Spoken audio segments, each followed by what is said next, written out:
I definitely don't make any mistakes. Definitely not while streaming. But today, someone else made a mistake. But today, we talk about games. Final Fantasy Patch 6.3. Nafaka. And our big mommy milkers. Maybe some World of Warcraft. And probably some other things. So welcome, yet again, to the Just Gaming Podcast! Okay. I'm sorry, everybody. I'm sorry. Oh, we're on? Oh. Mistakes were made. I forgot to turn my effects off. Anyway. That's all good. So, welcome back to the Just Gaming Podcast. This is episode 39. Yeah, we're getting there. We are getting there.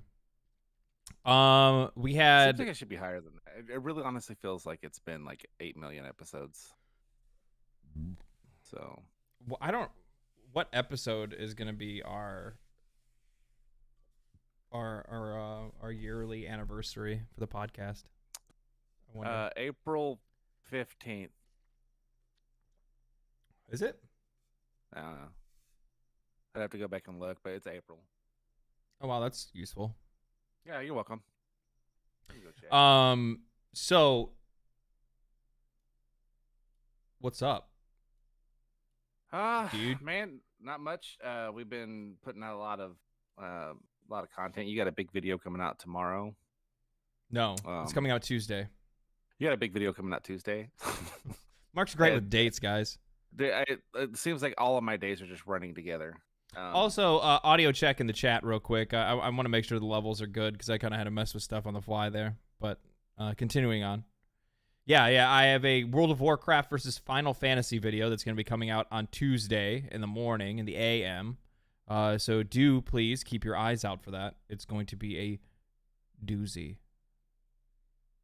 And yeah, I really haven't had a whole lot of time to game this week.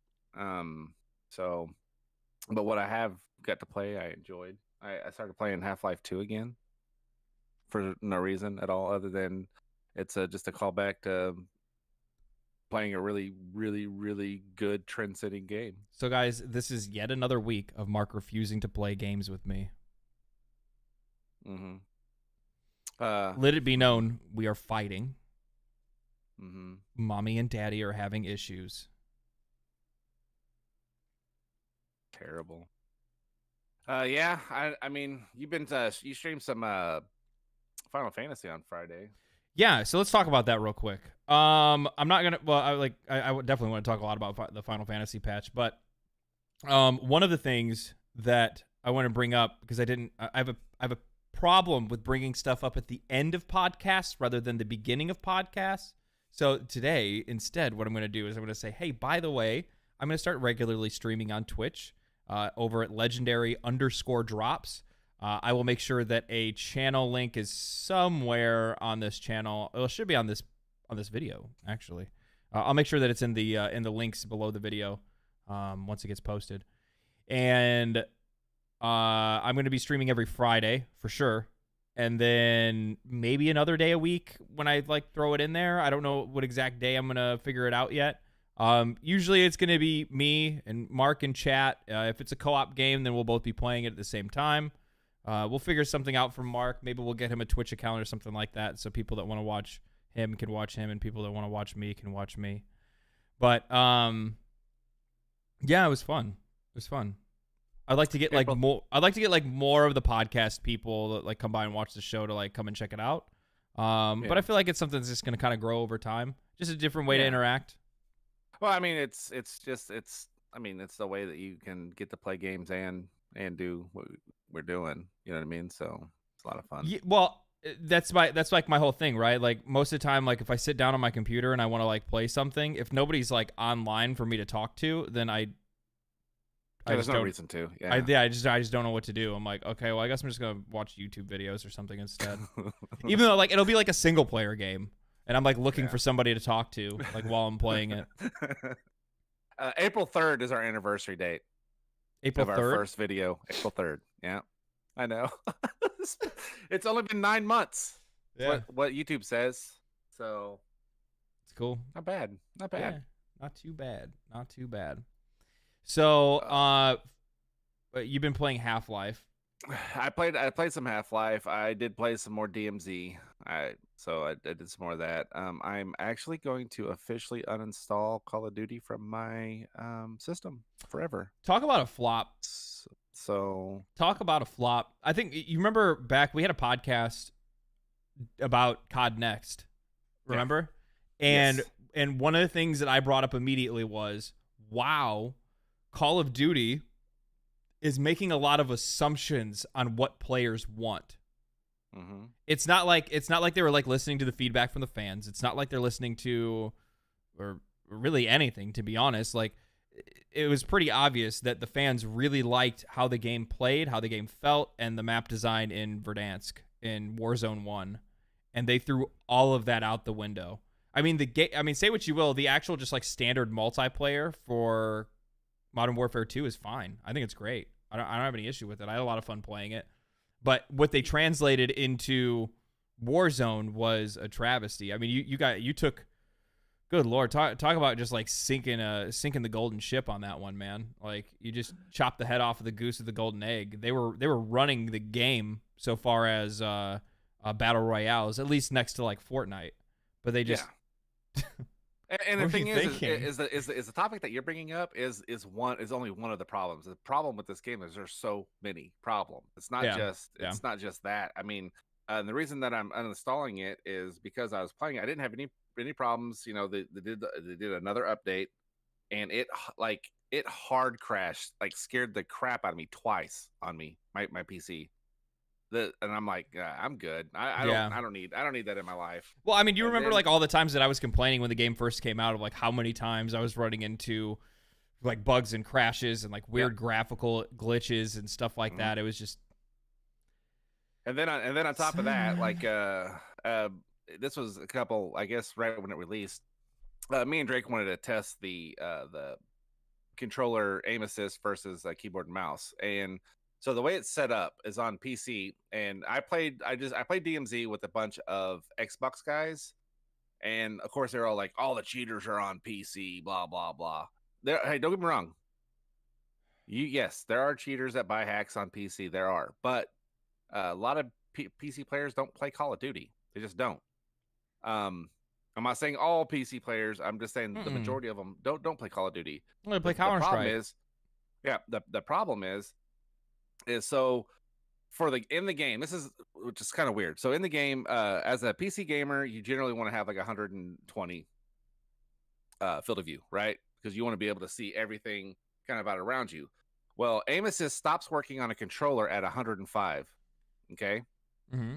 So if you scoot that down and you turn on the Black Ops aim assist that it has for it, you can literally play that game with one joystick. I watched Drake sit there and not even move his other hand and drop like 40 kills with a controller. It was disgusting. Yeah, no, the aim assist is pretty broken. It wasn't the original game too, though. It wasn't Modern Warfare. So and it is, and aim assist is made for controller players to feel like they have more control, like they're better than they actually are. It's to help them have fun, basically. Yeah. And so I honestly that is the one game that I think does not benefit against crossplay.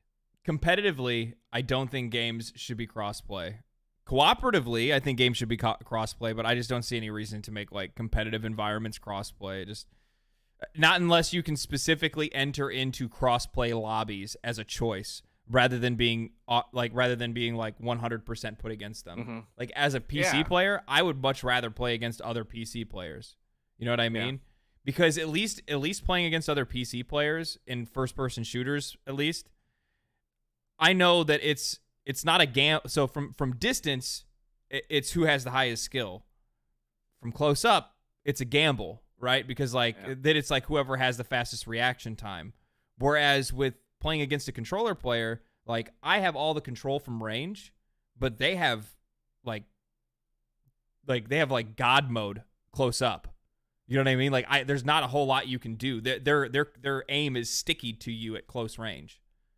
So and you don't have that kind of control or that ability to really control your aim when you're like that close up to somebody. Yep. And then on top of that, you have with that aim assist, you also have console players that are using a Cronus as well. Yeah, well, and see, that's the funny thing is that like the people that say that cheats are only on PC, that's where the cheats are coming from. Okay, you know what? Fuck off. It's so stupid. It's so dumb. That's like the same people that go like, oh, well, a game was made on PC, so it's probably going to get released on PC. I saw somebody say that about Final Fantasy XIV, and I'm like, what are you smoking? Like all games are made on PC. Like not all like Nintendo games are made on a computer.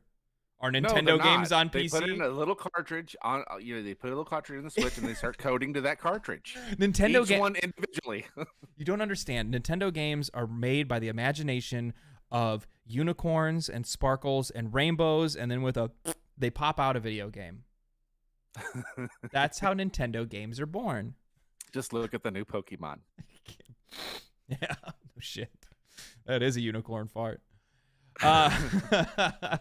So let's see here. What have I been playing? I've still been playing a little bit of God of War.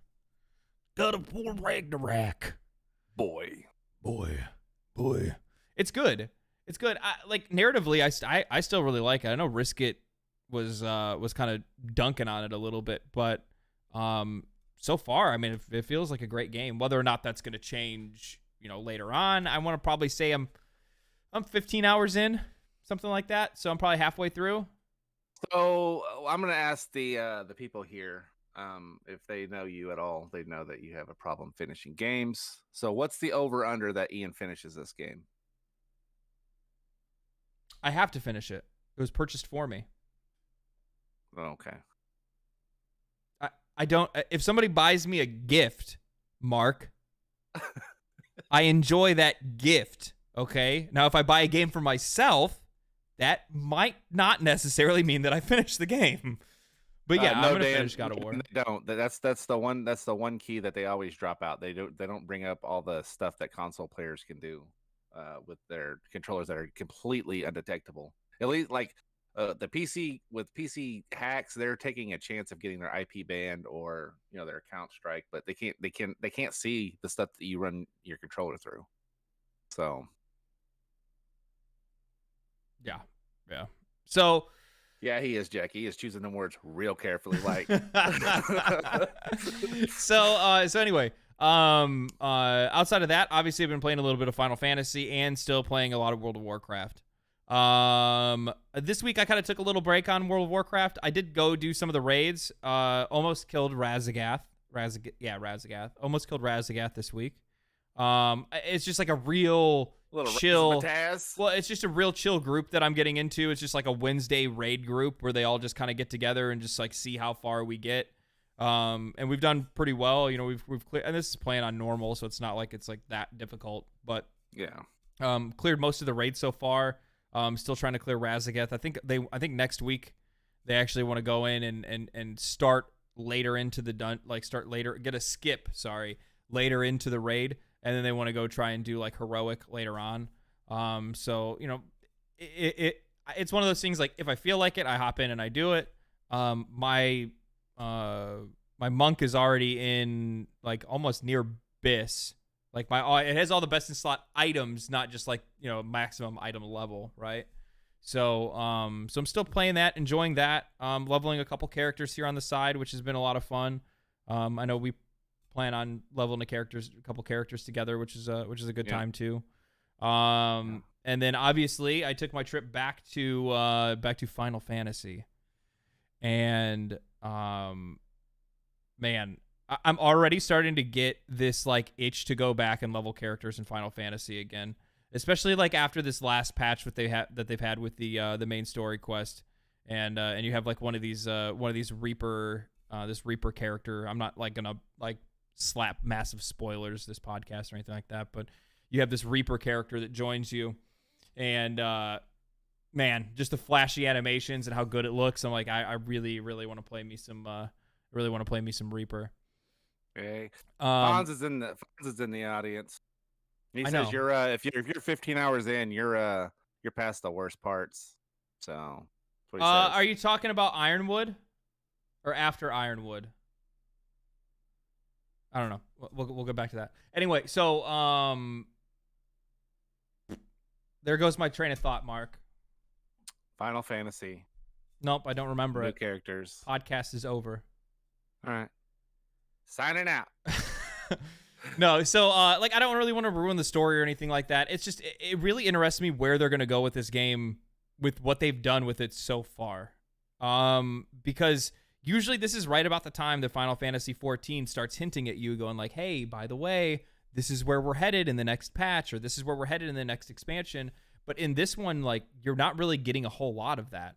So I really don't know exactly where they're trying to head us. Initially, my tinfoil hat theory at the time was that we were going to be like visiting like other dimensions and other realms, but we're kind of doing that within the patch content. So now I'm kind of thinking that it might just be we just continue to discover more in Eorzea. I know, like, at the end of Endwalker, one of the things that was mentioned by a unnamed NPC is talks of like Meracidia and stuff like that, like the old land of the dragons. It's where like the Makote and the Hrothgar races come from. It's like long since abandoned. This is like so do you remember like Crystal Tower? Mm-hmm. So the Emperor Zande, right? The guy that ran the Crystal Tower. Yeah. He was the one that went over there and was like capturing dragons for use within the Allegan Empire. Yeah. And so like we haven't gone to that place. We don't know what's going on over there. It's obviously been like pretty well decimated and wrecked over time. So I don't know. Out and depleted. I'm interested to see where it's going to end up taking us. That's for sure. What else? What else? I've got a heck ton of catching up to do. You have a lot. A heck ton of catching up to do, and I'm just. We talked about it off. Yeah, you're done with it. But you don't want to play Final Fantasy. Like in my heart, I'm just like right now. I'm just done with it. You know what the problem is though? Is that like it genuinely, like as my gamer buddy, it irritates the ever living shit out of me. Because like here we are having this podcast, me wanting to talk about the story, and Mark being like, "I'm playing Half-Life." Okay. You're a piece of shit. It's a good game. It is a good game, but it makes it like difficult for me to be able to like kind of talk about this stuff because all you can do is just go Final Fantasy. Mm-hmm. Yep, it's a game. That sounds good. Fucking hate you. Good. Anyway, go ahead. Into it, and I plan on getting back into it and getting caught up because I know I'm gonna have to get caught up for the next expansion, and that's probably what I'm looking more forward to. I mean, you got a long. I enjoy. You got like you have almost a go. Yeah. No. I mean, like, if that's your plan, then you'll play it next year. Oh, sweet. Okay, cool. Like it's not like oh, I'll catch up when the expansion comes out. It's like, okay, that's next year. Like, what are you talking about? Like that's gonna happen next week. Yeah. Anyway, but the patch is really good. They added a lot of one of the really cool things, and this is something that you actually can talk about, is they've added a lot of quality of life stuff this last patch. So and this is a really interesting discussion because a lot of the things that they've added, a lot of the things that Final Fantasy XIV has added in this last patch is stuff that people were using add-ons for. That Square Enix was banning them for using. And then Square Enix turns around and actually makes them actually additions into the game. Okay, which ones? What do you got? So like there's like stuff to like count your cooldowns. There was stuff to kind of be able to check to see like what buffs and debuffs all of your party members have during raid fights. Okay. And a few other things that are kind of similarly around that area. No DPS meters. Okay. No meters. No DPS counting. No. We don't talk about the magical, mystical abacus that we use to figure out how much damage we deal in a fight. Outside, and we had this conversation. You said only like 8% or 10% of Final Fantasy players play the Savage content, right? Is that what we said, or complete it? Yeah, and even less so for Ultimate. Okay, so I don't think a DPS. I don't think a DPS meter helps. Yes, Jackie. Some of those people were permanently banned, though not all of them. Some of them were just temporary. I can see, like, I don't think a DPS meter enriches the experience of just the casual player. Does that make sense? No, and I don't disagree. To be honest, like any of the stuff, like some of the stuff that they're adding is really nice for me, like as a hardcore raider and all that kind of stuff. But it's just a really interesting thought experiment that they're putting in stuff that they were banning people for originally. You know what I mean? Where it's like, well, were those banned? I mean, like, it's one of those things where it's like the apple before the tree or something like that. You know what I mean? Where it's like, like technically, yes, the players were wrong for doing what they did because they were breaking terms of service. However, then now you recognize that those things were missing from the game and are generally helpful for players. So I don't know. It makes a really odd. Well, I think maybe they wanted to avoid what you have with World of Warcraft right now, where it's just like the Wild West of mods or add-ons, and it's, you know what I mean, to where they're not like it seems to me like they'll let them put any kind of add-on in there. Like there's just add-on city within like reason. without game breaking, right? Yeah, with nothing that's gonna break the game or make your character booty naked and be able to do like ERP in public and stuff. Yeah. Just in private. Just in private. No, so like it's definitely that. Like Final Fantasy does not want to become World of Warcraft because they do not want the whole slew of add-ons and all of the different things that all the issues that come up because of that. Because this is one of the things that I even discuss in like the video that I have coming out next week, is that because of World of Warcraft's incessant use of add-ons, it's made it where they actually have to balance their fights for add-ons. You know what I mean? Like, because players can basically predict every action in World of Warcraft because of add-ons, well then World of Warcraft has to figure out how to make fights even more difficult so that you are still required to have some skill when completing these fights, even though you're being guided every step by a add-on. Where Final Fantasy gets to remain this very simple, like the mechanics are complicated. However, at the end of the day, they really are just simple, wide gestured movements that once you understand your dance, you're good. It's a very all the fights are very coordinated. So if you had an add-on that was telling you stand here, stand here, stand here, it would simplify the fight to the point that it's, you know, it's easy. Like. I mean, this isn't too far off base. So, what World of Warcraft is having to design around add-ons, right? But they need the add-ons so that because they don't really have a whole lot of tails on the bosses, right? And then where Final Fantasy, the bosses do all the tails, you know what I mean, with their cast bar and their gestures. So it just takes place of the add-ons. So I don't know. Kind of a. Do you want to play the game and watch the game, or do you want to be told how to play it? Yeah, because World of Warcraft tells you how to play it, Final Fantasy doesn't. That's really the one of the key differences between, like, you know, their larger fights, you know, their raids and shit like that. Yeah, but but yeah. So no, the patch content's been really good. It's good to see them put in a lot of these quality of life stuff. It seems like Endwalker is very much the let's clean up house before the next expansion arrives. So they're really trying to like get a lot of different stuff under control, get a lot of quality of life stuff. The 7.0 patch is probably going to be the one that ends up having the graphical overhaul. Mm-hmm. But I really like the new 24-man raid with Nafika. Big mommy milkers. Good Lord. If people want to know a reason why Final Fantasy is going to do absolutely fantastic next year, it's because they still have HD natties. HD boobies. So we talked about this off podcast. If you had mentioned it, and I just want to get your opinion now that you've had some time to sleep on it. If like, and we've made an agreement that we're just not going to talk about ABK anymore in general, right? So Okay. But you'd said, hey, if that deal goes through, you're almost 100% sure that Sony is going to try to buy Square Enix. 1000%. So you still feel pretty strong with that? I do. Why?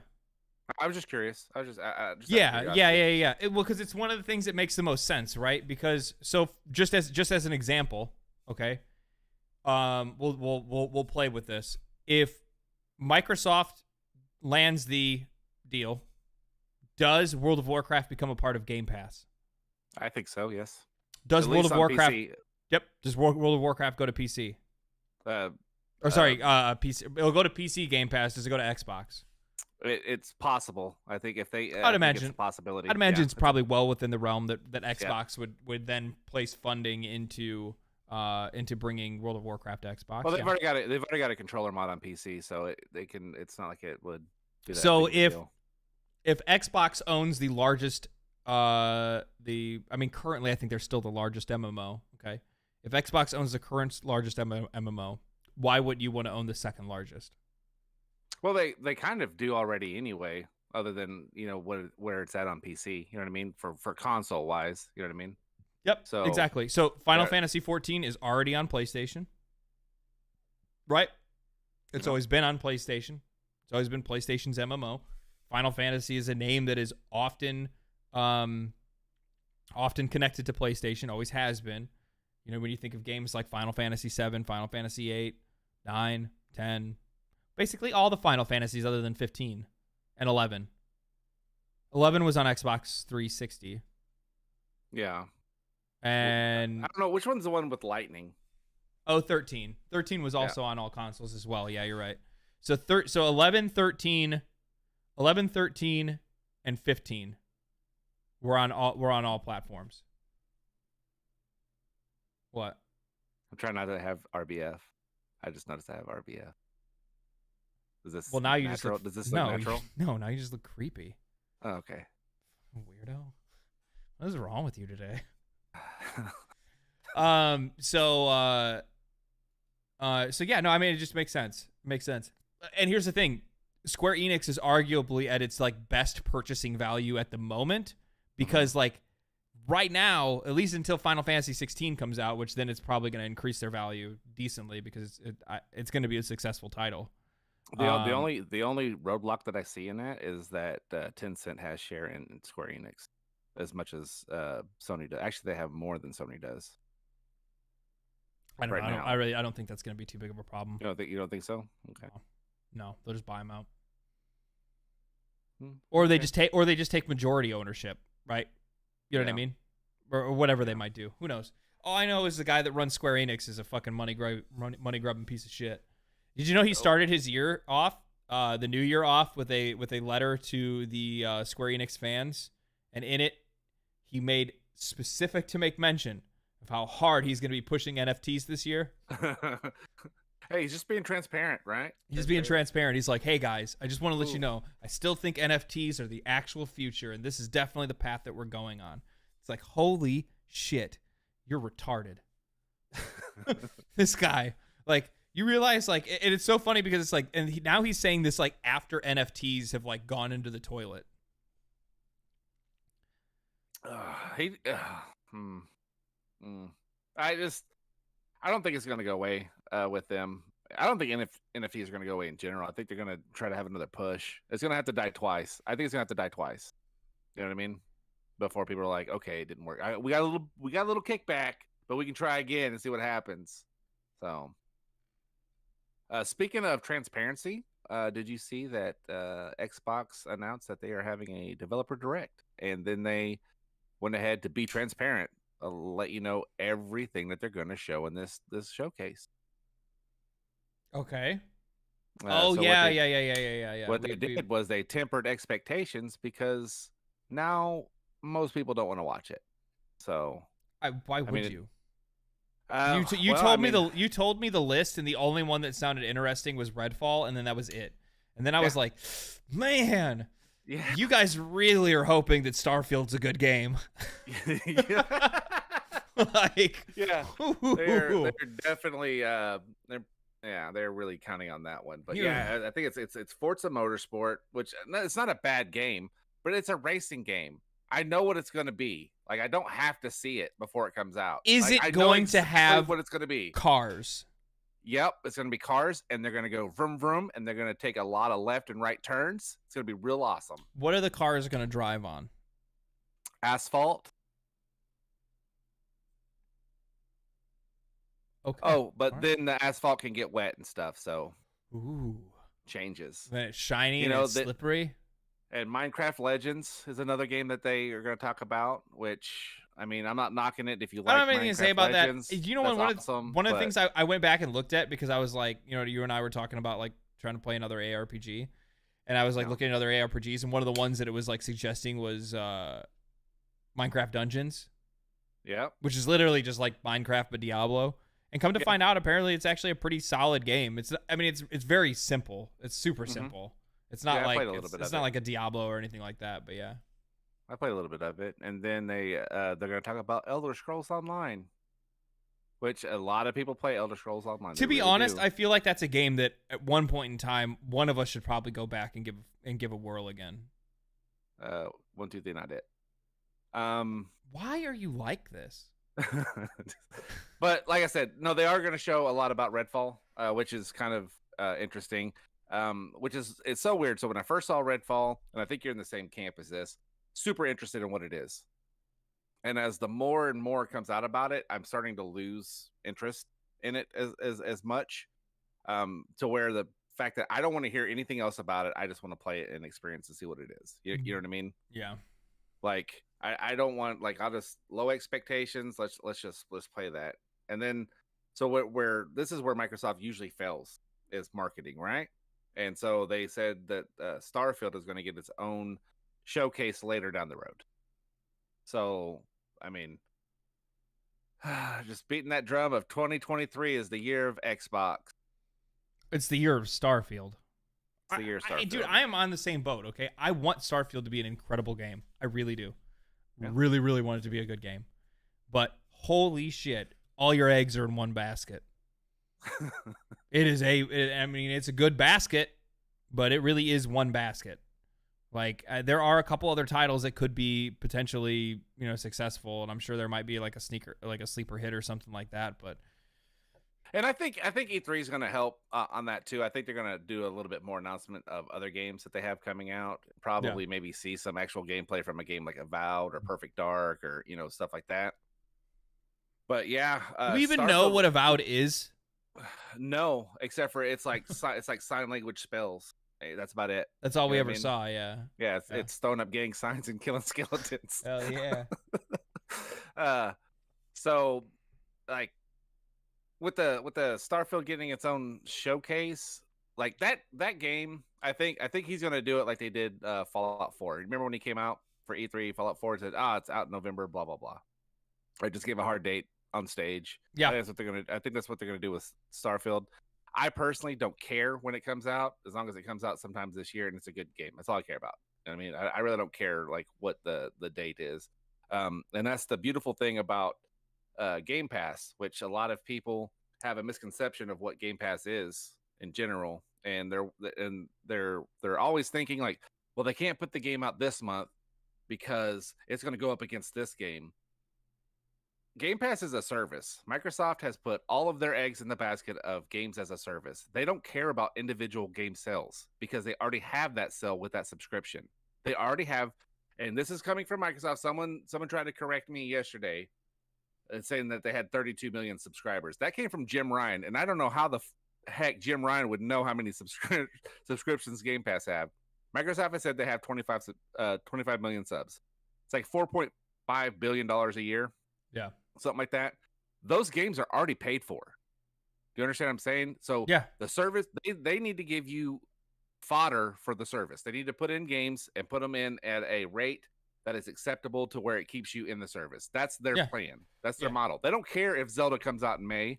They can put Starfield out in May. It doesn't matter. It doesn't matter to them because they've already got the money for it. Yeah, that's like the fundamental misunderstanding when it comes to Game Pass games is that this is not a game release. This is not a typical game release anymore. When you're releasing games and they're day one available on Game Pass, you're not going to measure its success the same way you would a game that's coming out on PlayStation, because the game that's coming out on PlayStation has to be actually physically purchased, or not physically, but you get what I'm saying. Like, it has to be purchased. You can't just say, oh, well, I got this many sales. No, because they have subscribers instead. So, like, you're exactly right. Like, they can't pit it up against, like, when people they don't want to release it this month because people are gonna because Zelda's gonna be coming out. Well, who gives a fuck about that? Because it's gonna be on Game Pass, and if it's an Xbox only game, chances are most players that have Xbox Live already have Game Pass. The game's already fucking purchased. I don't understand why people would think, like, what are you talking about? Like, what do you mean? Like, oh, they're just not gonna play it that month because it's already on their fucking console. And then the YouTube, they're sitting there, they're all worried about sales of games. When these games that are coming to Game Pass, they are going to tell you how many times it's been downloaded and how many hours have been played on it. That's it. There's no sales. Because there's no sale. Because been sold.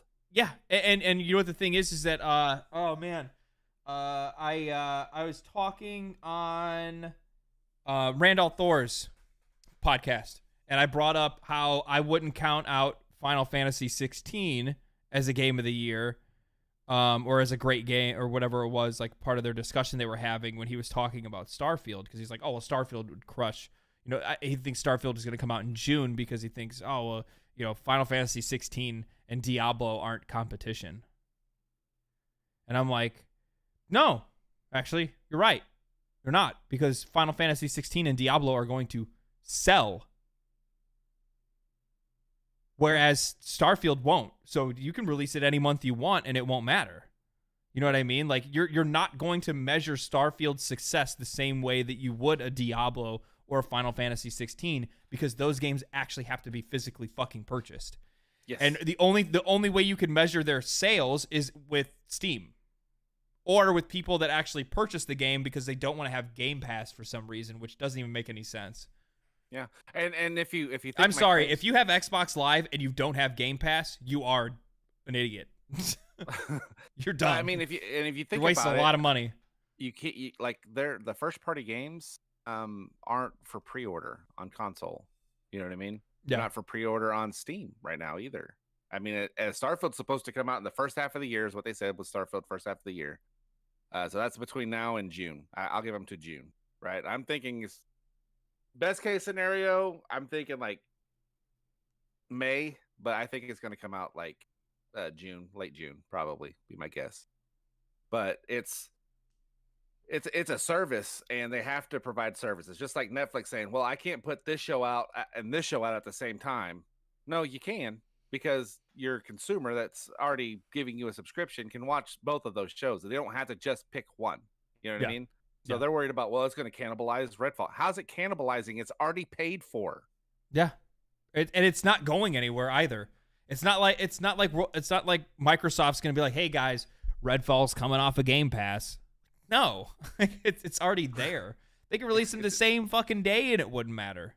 It doesn't like it. So I don't get it. A lot of people get bent out of shape, especially it's kind of fun to troll them. You know what I mean? It's just kind of fun to just debate them. But this isn't saying that like Game Pass isn't a good service. By the way, it is. It's great. It's fun, but all the games are already paid for. That's the whole point of why they're doing Game Pass, is because it's basically already making the fundamental investment in all these games before these games even fucking exist.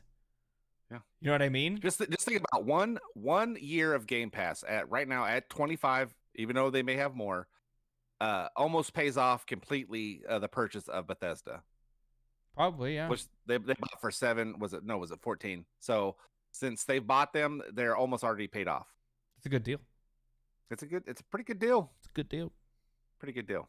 I'd buy it, and I'd buy it again. They say it's a good deal. I say it's a good deal. So yeah, no, I agree. They're probably gonna release it relatively soon. I'd probably say they're probably gonna release it right after their freaking direct. They'll probably do their presentation, be like, "Hey guys, today, bam, there you go. Download today." I don't know. Xbox exclusive. We'll see. Yeah, it's so I mean, I am happy for the Xbox fans because they did get shafted at the Game Awards, and no matter what anybody says or any kind of excuses you want to give them, I guaranteed there was out of that 100 and something million people that watched that, there were millions of Xbox fans that tuned in to try to see something that they from that show, right? And so that now they're going, well, we're going to give you this direct to do, and then are you saying Xbox Xbox fans got shafted? Fans got shafted. Yeah, they got shafted by Xbox because like I guess they didn't expect them to watch the show and expect to see something from there. It doesn't make sense to me. Like I'm sorry, dude, but like for the comments that I saw, people were like, "Who cares about the Game Awards?" Obviously, a lot of people. 100 million people. Obviously, a lot of people. So it's like one of the most. It's like one of the most like looked forward to. There's 2 things that people look forward to every. Well, I guess it's actually 3. 3 things. I guess it's actually 4. There's 4 things. There's 4 things that gamers look forward to every year. That is the Game Awards, PAX, E3, and Tokyo Game Show. And if you don't if you don't show up to those 4 things, you're fucking up. You're messing up, guys. You're fucking up. Apex Predator in the comments, he said that Avowed takes place in the Pillars of Eternity series, which I've played. I didn't either, which is kind of cool because it's kind of a cool world. It is, yeah. So that actually gets me even more excited for it. To be honest with you, I would like to see some gameplay or something. Yeah. I remember seeing the trailer and I was like, "Oh my god, this is gonna be sick." Well, and then king of RPGs. And then they were just like off the map. I'm sorry, I shouldn't talk about the king of RPGs. Speaking of the king of open world messes, if y'all have been paying attention, Ubisoft is not doing very good. They came out and they canceled 3 more unannounced games. I like how they say unannounced. That includes, or that doesn't include the 4 that they abandoned last year. So that's 7 games now, or projects that they have canceled. They basically have lost about 537 million this year, just in not stuff not coming out. I think this year their 2 big games this year were Mario Rabbids and Just Dance. Just Dance? Yeah, Just Dance. Just Dance was so good. And they also delayed Skull and Bones, which I know everybody is just waiting to play this game. Skull and Bones until April of next year. So shift myself over. It's not a good sign. Yves Guillemot, I don't know how to say his name because it's French. He's a co-founder and CEO of Ubisoft. Okay. Came out publicly and announced to all of the studios that they need to pay attention to their spending and make smart decisions on their projects. That is never a good sign, ever, in a company when the CEO comes out and says, hey, you 100% need to watch your spending and pick smart projects. You know what I mean? That's an in-house discussion. You know that outside, they're up for sale. That's what I think. I think that... Is it Ubisoft or Ubisoft? It's Ubisoft. Okay. I always thought it was like Ubisoft. Ubisoft. Yeah. So for Ubisoft, I feel like they are the rapid decline that we get to see early from these companies that all they do is recycle the same garbage over and over and over again. Yeah. I think we're seeing the Activision Tony Hawk. No. We're seeing the early stages of what's going to end up happening to EA in the future. Oh, I don't know. Because because EA games over time are just going to stop selling. I'm going to give you my reason right here. Ready for it? Hot take. I'm ready. Drop it. Hot take. Drop it. Okay. Zoomers and younger generations don't care about sports. Where's your money going to come from?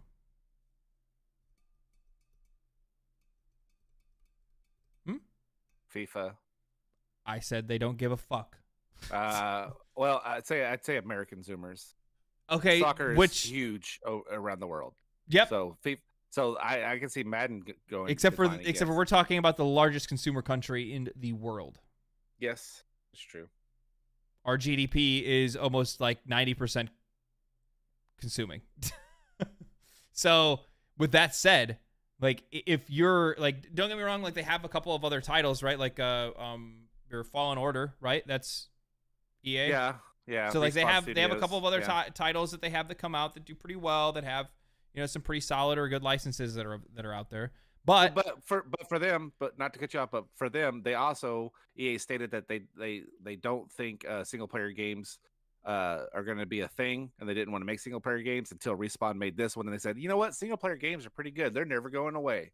So yeah, because they actually made a good one. Because for some odd reason they must have just like, I don't know, did they just not put their hands in the pot on this one? They're like, oh, this game's probably going to suck. It doesn't need our help. We'll just let these devs just do whatever they want, and then they make a great game. Yeah. Well, and then they're like, "Hey, we'll help you guys next time." Yeah, and then you have the shit story of BioWare and how they've handled them. So, BioWare. What was the last good? Oh God, I'm getting Andromeda flashbacks. The last good BioWare game I'd probably say was the last Dragon Age. It wasn't terrible, but it wasn't great. The last good BioWare game was Mass Effect 2. Yeah, okay, I'll concede that. But I found this out last night. Umbra was telling me, I'd heard the story before, but I didn't know all the details. So when that E3 that they showed Anthem, remember it was like everyone's like, oh my God, this game looks flipping amazing. Yeah.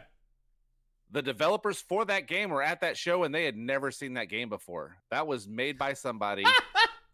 They found out that was the game that they were making. Yes. And then to kick the really get the goose on it, they told them they had 18 months to make it. Hell yeah. So they were set up to fail right from the start. Yeah. Wow.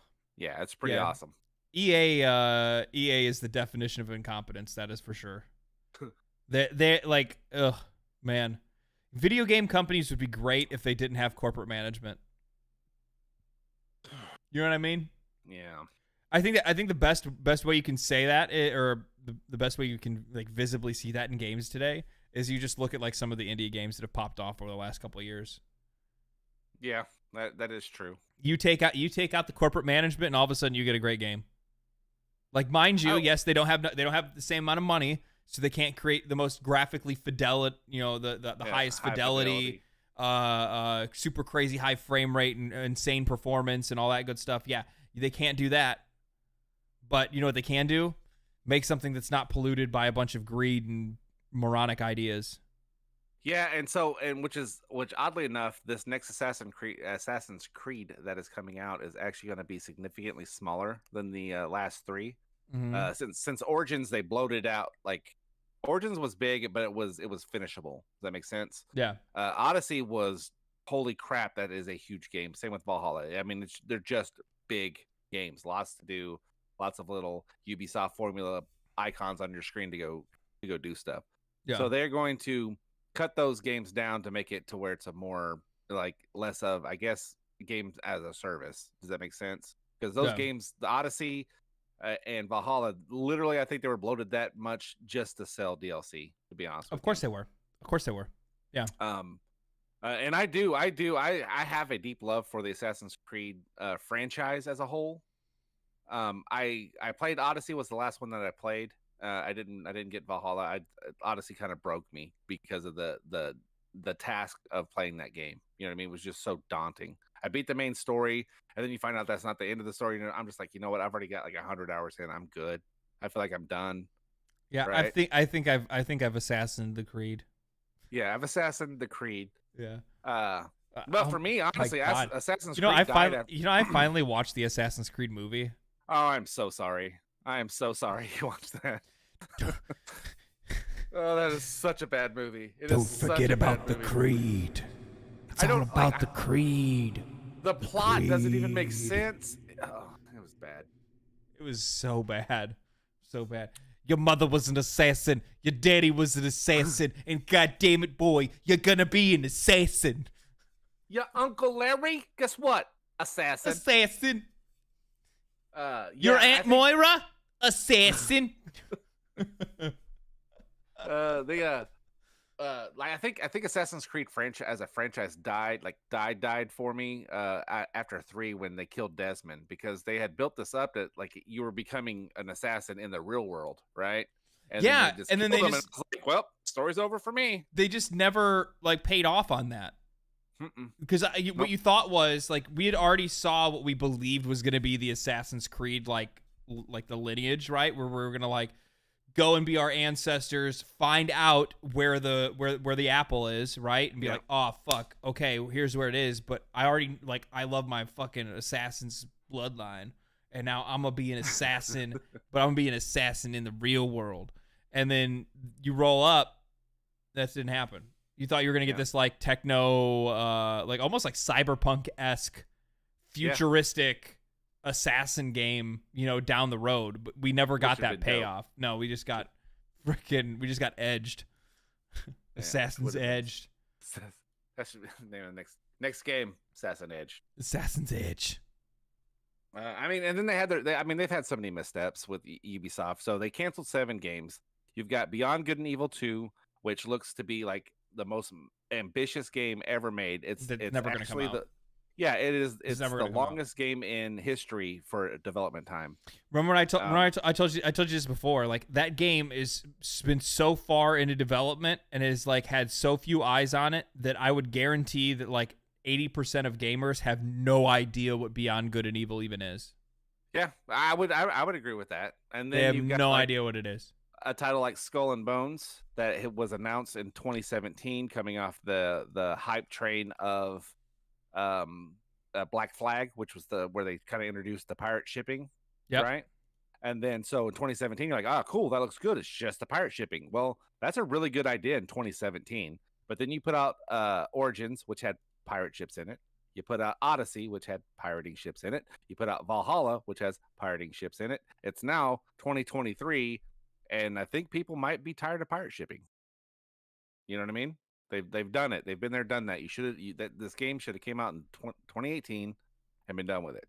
You think so? But yeah, I think what they're doing is they're conditioning a dead horse to try to make this a great title when they just took a subset. Like in all honesty, the ship battling in Assassin's Creed is really not even that good.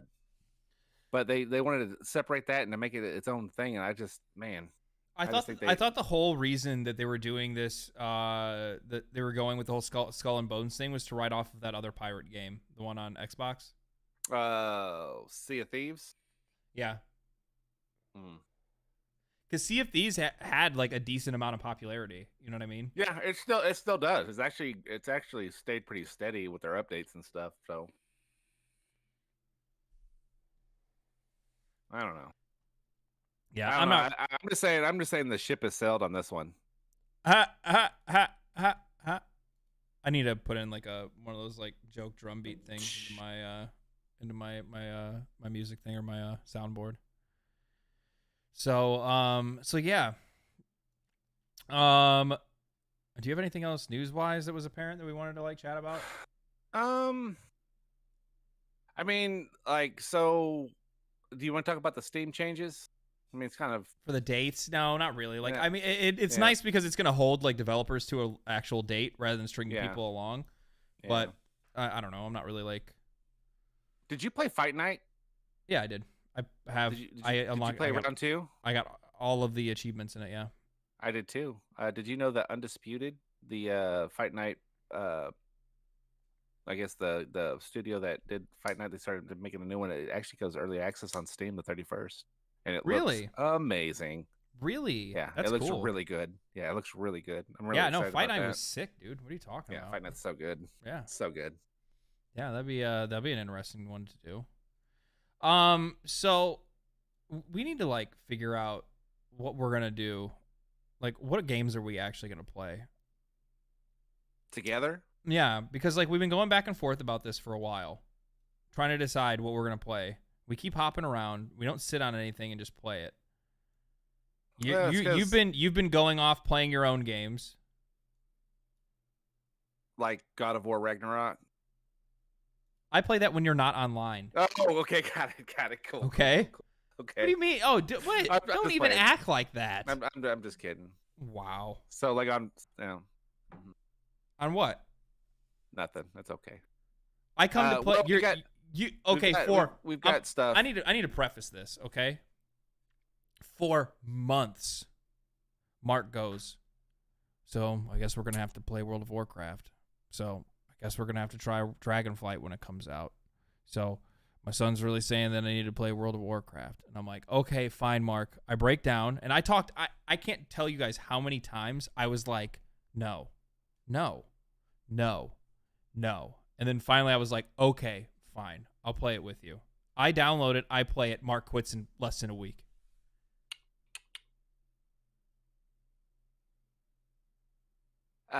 No. Less than I don't a know, week. dude. I don't know.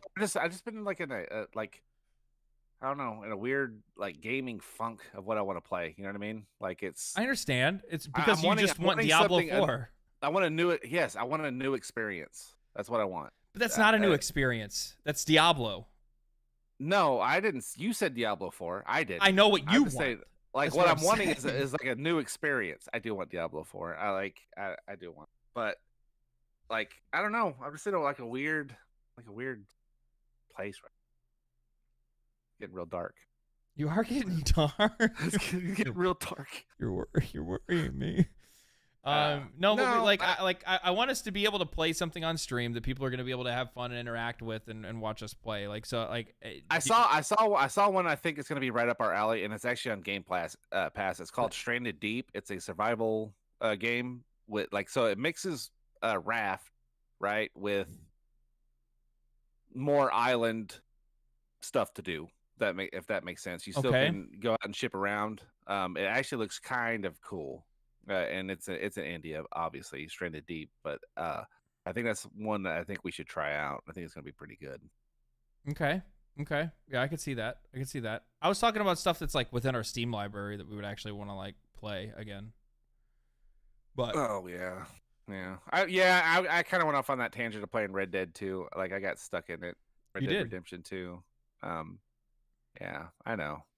So how did you beat it? Yeah, I did. What was your whole thing with that? How did you feel about that? Okay, so I finally realized everything that of why I stopped playing it on Xbox, and I stopped playing it on Xbox because I really loved Red Dead Redemption 1. I even loved Red Dead Revolver, but I loved Red Dead Redemption 1 because I really enjoyed the character of John Marston. Okay, yeah, he was a man of conviction. He was a family man. Everything that he was doing was for his family, ultimately. And so like that to me, it was a really good story. It kind of helped balance that morality level of it's one of the issues that I have with Rockstar games in general is like with the Grand Theft Auto, it's a very loose morality level. You know what I mean? Yeah. Like it's just kind of all over the place. And so when I started Red Dead Redemption 2, obviously being a prequel, you're taking the place of Arthur Morgan, and he's to where Marston was a very eloquent, I mean, as much as he could with his level of education, talker and speaker and thought, just having thought in general. Arthur Morgan was more of just a follower, like a drone, you know what I mean? Just kind of going through the motions of, so I was having a hard time connecting to his story. And so I finally got to the part in the game where I had quit on Xbox, and I was like, all right, here we go. Let's get through this part and see what happens. The game, Arthur Morgan's character takes a huge 360 in this game. This game's been out for a while, so I am going to throw out spoilers. So he comes to realize that the guy that he's been following is not really there for him, right? It's not really his dude. It's not really his family as the guy claims to be. Yeah. And and sees through all of his manipulations. He gets to a point in his life where he gets tuberculosis, so he knows he's not going to live forever, right? And so he starts doing things the way that he wants to do it, in the way he should have done it from the get-go. So he kind of saves his character. His character development goes to a point to where you actually start to care about the character. Okay. And then after his story arc, you get to take over John Marston, because it's that same timeline. So you get to take over John Marston and actually build that ranch that you were trying to get back to from Red Dead Redemption, with your family and all that stuff. Yeah, you get yeah. to do all that stuff. That game now to me is an absolute masterpiece. It is an absolute masterpiece of a game, and I think Rockstar got robbed by God of War 2018 on that for the Game of the Year award. That game is, and I've played both of them. Both of them are good games, but technically, on a technical level, on a graphic level, and a storytelling level, it is hands down a far superior game than God of War. Hands down. And I would actually probably agree, because I also quit that halfway through. And it was just I'm wondering if the reason why. And one of the reasons why it didn't get Game of the Year is because of their narrative choice to take so long before they flipped his character. Yeah, it took a long time. You know what I mean? Maybe if they cut that time down a little bit more, it'd have been a little bit better, rather than just being a follower for so long. I think I was close to, and I didn't even do side quests, because I'd already done them previously on the Xbox. So I didn't even do the side quests, and it probably took a good 45, 50 hours to get to that point. To get to the flip? Yeah, to get to the flip. Yeah. So yeah, you have to. That's a lot. That's a lot of investment, a lot of time investment to be able to get to that point. Yeah, and like Dan says, it is crazy how different that game feels after it hits that climax in the story. It really flips. Yeah, I had a similar experience with Nier Automata, where it was a really hyped, really everybody said how great of a game it was. However, I played it and I really enjoyed it. However, maybe it was just because of all the side content and everything like that. I was also having issues with playing it on PC because the port was absolute ass. Yeah. But I never finished the game. I only got halfway through, and by the time I got halfway through, I just kind of gave up on it, because I think it corrupted my save file or something like that. So it's well, yeah, that'll make you lose interest real quick, real fast. So and then when I ended up playing the game again, when they released the re-release on Xbox and PC, I cannot remember the name of the edition now, but when they did the re-release, all of a sudden, I actually get into it. I play it. I sit down. I stamp myself into the seat and say, "You're going to finish this game." And similarly, it has that same kind of thing where all of a sudden, about halfway through the game, the story just flips on you in a way that you just did not see coming at all. I mean, there's no way you could have predicted the change. And then it's just this wild ride all the way to the end. And then you finally realize, oh, so this is exactly what people were talking about the entire time. It's an odd narrative choice for people to make to when that flip is going to happen, because you kind of want it to happen sooner rather than later, because if it doesn't happen sooner rather than later, then you might end up losing people along the way. Yeah. But then also at the same time, maybe its placement's actually needed, because you need to really understand who that character was before their evolution. Yeah. Or that story's point. You need to understand where that story is before that story's flip and evolution. And I did the same thing with The Witcher 3. Yeah. You know what I mean? You put in quite a few hours, and you're I think it was 14, 15 hours in, and I was like, man, where is this going? Why am I even playing this game? You know what I mean? Yeah, there's just a bunch of warring factions and shit, and you're like, okay, I don't really care about all that. Yeah, and so what about me? I'm the Witcher. I'm the Witcher. Yeah, so I mean, I think I think with game design, it has to have that hook early. Books are the same way, right? If you get to the first 2 chapters and they haven't sparked your interest, you're probably not going to finish that book. You're just not. Yeah. So they need to do the same thing with games, to where initially you got the overall concept, but there has to be something to anchor that player to the game. and I think a lot of development teams are having a hard time doing that. So not all, but some. Yeah, not all, but some. Yeah. I'm trying to think what else has been on the deck lately that I've still been playing quite a lot. I've still been playing a lot of Hades. How far have you gotten? I still haven't gotten my first like clear yet. My first like complete like all the way through. Yeah, climb out. Yeah. And come to find out, of course, this is one of those games where they're like I'm just starting to realize like how many like layering systems of progression and character progression and character building and like loadout building and stuff like that there is in this game, and it is immense. No wonder the game got as many awards as it did, and no wonder the game is still played as much as it is, and no wonder people are excited for Hades 2 because there's a lot to it. It almost reminds me somewhat similarly to like Terraria, where like, you know, we think it's one thing and then all of a sudden it flips and it's actually something else. It's not like that, right? Where like Terraria is like a mad flip. Like I didn't see that game becoming what it was. You and I logged into it and we were like, whoa. Is that aliens and pirates? Yeah, well, no, we didn't even know there were bosses.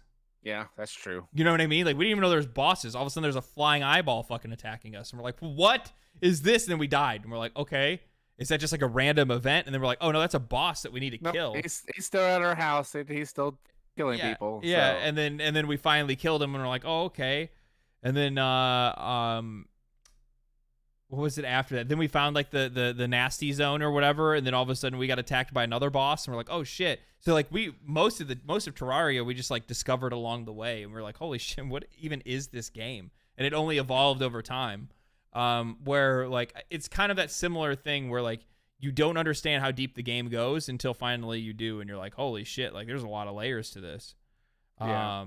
I've also been playing Elden Ring. I forgot that. I've also jumped back into Elden Ring. Been playing that quite a bit in my spare time. See, I really want to go back to Elden Ring, but I need to finish God of War first. So before I pick my like single player sit down game, I have to finish God of War. Or you won't. I won't what? Finish it. If you don't, finish it. I have to finish God of War. But I don't think you understand this. If you don't. No, so Drake came and told me about the mod and put it on my PC for me and all that stuff for what they added for Elden Ring. Elden Ring apparently has got a lot of mods, but this is like a Diablo-esque weapons skill or weapons set kind of mod, or not? Yeah, even set. Super cool. You can actually get some pretty cool weapons and variants on your weapons, and it's going to add a lot of different build variety, and other than just, oh, this is this named weapon, it does this special ability, that's the one I'm going to use the entire game. Like I did with the, what is it, the moon blade or whatever, or like yeah, I know what you're talking about. The fucking blood one, whatever the name of that one either. But it actually adds a lot of value because you can get stuff just to drop off normal dudes. Normal dudes.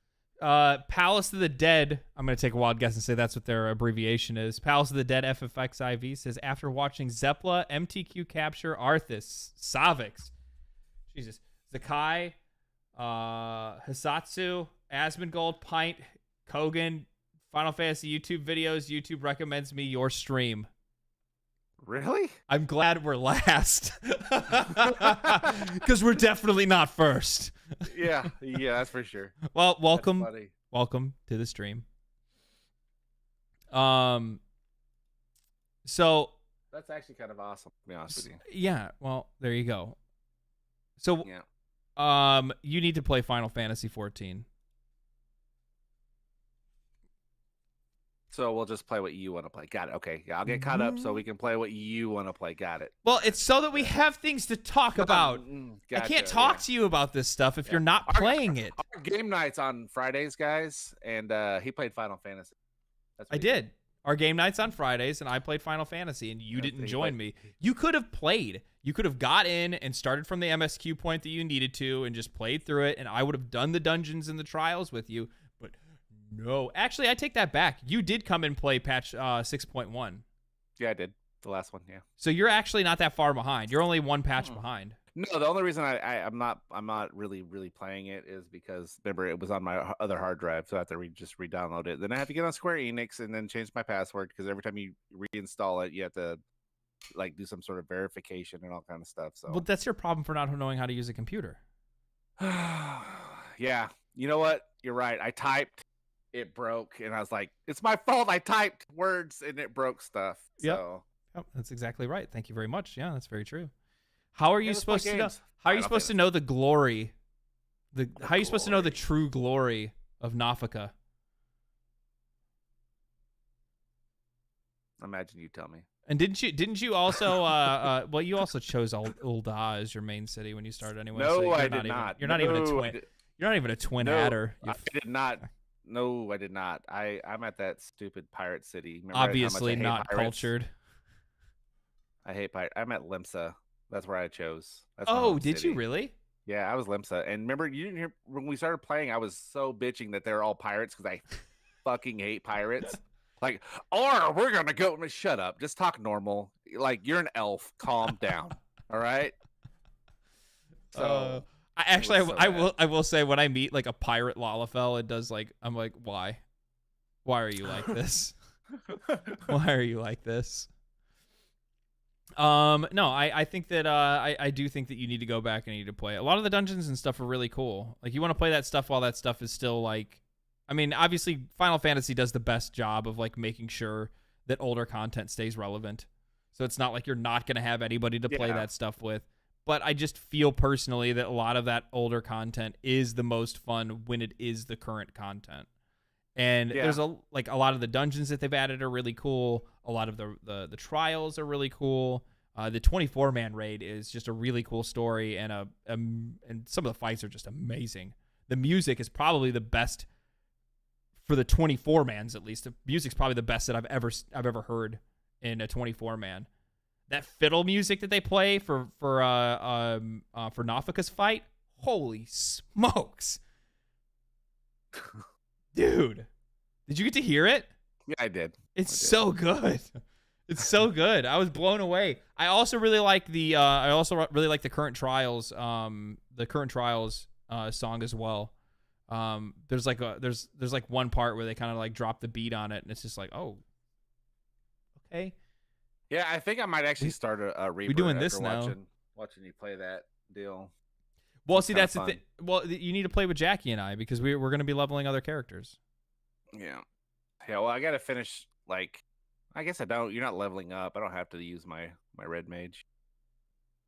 You can use anything you want. I We're just still going to do love the like red leveling mage. dungeons and stuff like that. Try I'll start something else. now. I'm going to level a Reaper. Jackie has tanks and stuff to level, so we can use that.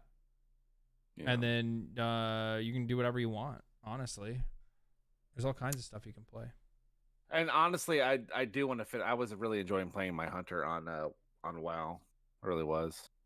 So I do need to finish that too. I need to get the evoker because he's the closest to being max level. So get him max level, so we can start running mythics. So, Yeah, I don't have any issue with doing that either. yeah. I can do both. It's just time and opportunity, sir. Time and opportunity. Hey, I'm right there with you. I understand. Not really, because I only work 4 days a week, but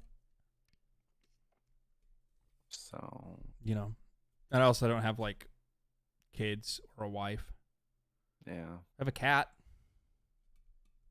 and my computer. You know what? I'm glad about you and your cat is you're not one of those cat people that are like, oh, that's my baby. It's just like having a kid. It's my baby. You actually, it's a cat. It's not a person. So, yeah, it's a cat.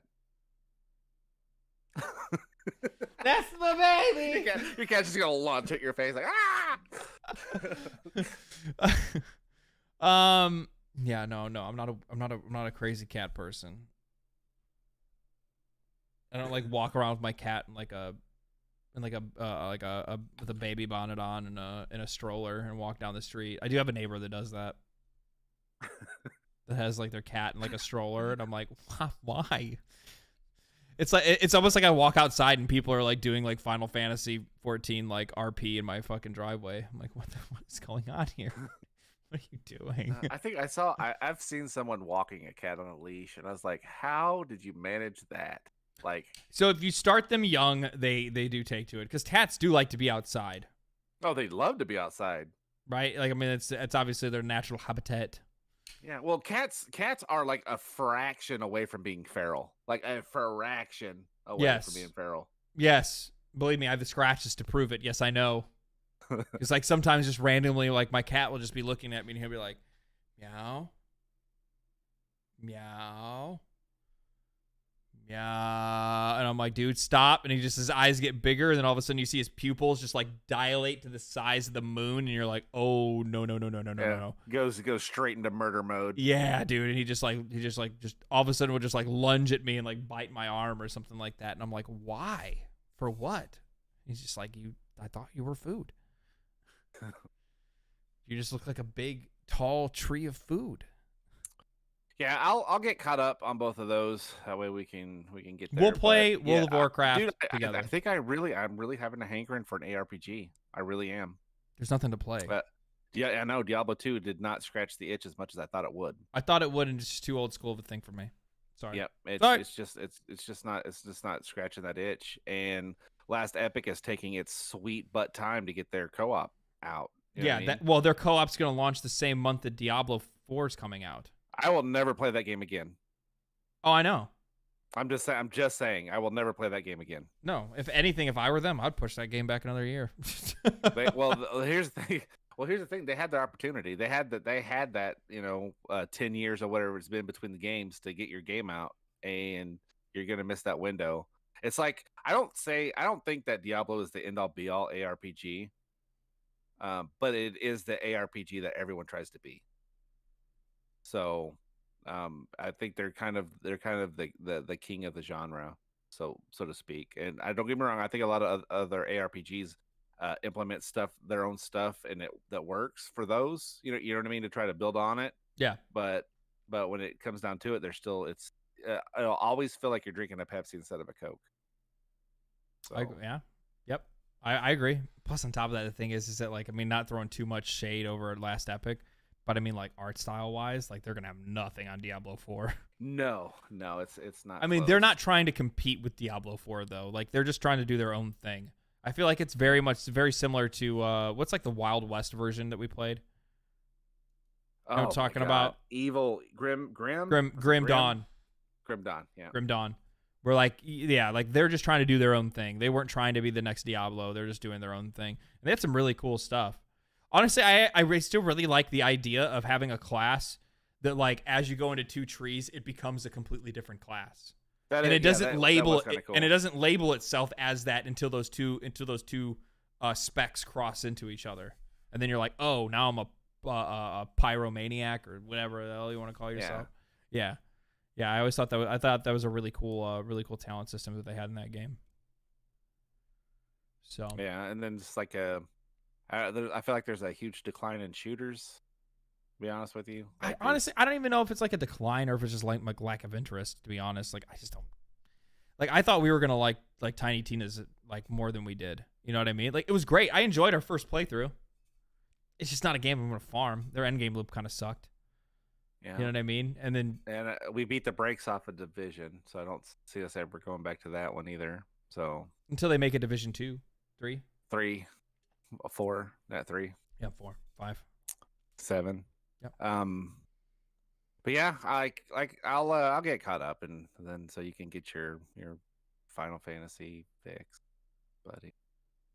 Yeah, no problem. Oh yeah, thank you so much, sir. So it'll be so good. Oh my god. Well, I'm gonna say this is gonna be kind of a shorter podcast than most weeks. Usually we cut it about an hour and a half, but this week we're a little bit low on things to talk about. So we're going to recharge, gear up, and then come to you guys next week with a even more entertaining experience. So make sure that you guys check out the video that's going to be dropping on Tuesday. Make sure that you guys keep checking on the channel for shorts. We got a lot of different like news shorts and stuff that we've been popping up. Mark's been doing a killer job with that lately. And we're going to see what else the week has to show us. Outside of that, don't forget that I will be streaming on Friday. I'll probably be playing either World of Warcraft, Final Fantasy, or maybe some other type of RPG. I'm not really too sure yet. Figure that out. Cross that bridge when it comes. Maybe you guys can drop a comment down below. Tell me what you guys want to see me play, and we can vibe. We can vibe on that. Mark, you got anything? Yeah, no, like you said, we've set a pretty strict schedule for ourselves of having at least one piece of content a day. So hit that notification bell and subscribe, and you'll get to see a little treat every morning. So. Oh yeah, we're at 900 subs, so we're basically gods now. Well, hold on, I gotta call my boss. I'm quitting right now. We're gods. So anyway, but yeah, love you guys. Thank you for coming to watch us. Drop comments. Have a great week. And we will catch you guys.